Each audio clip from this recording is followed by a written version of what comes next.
During my junior year of college, I was given the opportunity to use a sensory deprivation chamber. At first, I found it relaxing.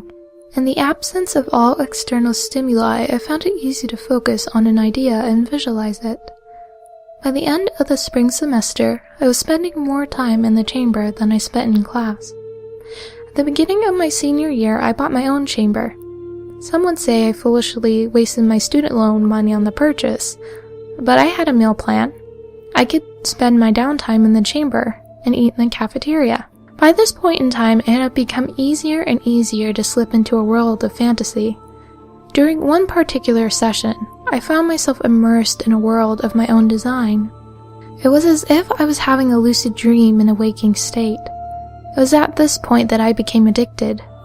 In this state, the common visual markers for establishing reality become moot.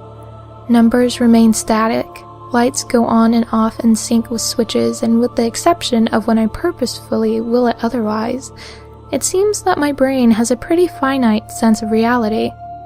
Objects fall when dropped, and I am no more or less than I am in the real world.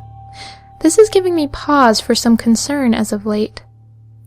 More and more, I find myself completing mundane tasks, and thinking myself outside the chamber only to find that I am still floating inside. A few weeks ago, I spent a month inside the chamber completing my daily routine. Do not misunderstand me. I only spent the allotted 3 hours inside, but from my perspective, a month had passed.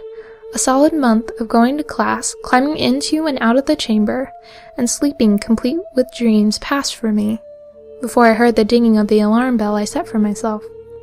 What I found most concerning was that the classes I attended went pretty much as I had imagined them, right down to the lesson plan and what the professor was wearing.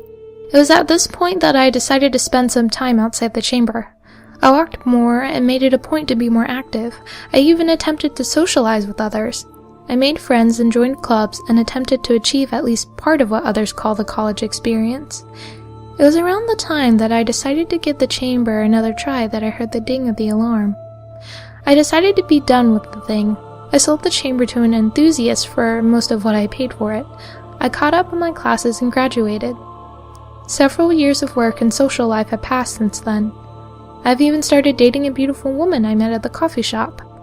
What has me the most concerned at this point is that as I am writing this, I can hear a very distinct and familiar dinging noise.